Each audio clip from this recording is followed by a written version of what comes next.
بسم اللہ الرحمن الرحیم۔ السلام علیکم ورحمۃ اللہ وبرکاتہ۔ حضرت عبداللہ بن بصر رضی اللہ تعالیٰ عنہ بیان کرتے ہیں، ایک اعرابی نبی اکرم صلی اللہ علیہ وآلہ وسلم کی خدمت میں حاضر ہوا تو اس نے عرض کیا، کون سے لوگ بہتر ہیں؟ آپ صلی اللہ علیہ وآلہ وسلم نے فرمایا، اس شخص کے لیے خوشخبری ہے جس کی عمر دراز ہو اور اس کا عمل اچھا ہو۔ اس اعرابی نے عرض کیا، اللہ کے رسول صلی اللہ علیہ وآلہ وسلم، کون سا عمل بہتر ہے؟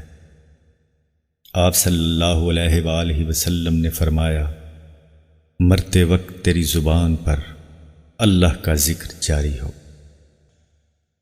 معزز ناظرین، ویڈیو پسند آنے کی صورت میں اس کو لائک اور شیئر کرنا نہ بھولیں۔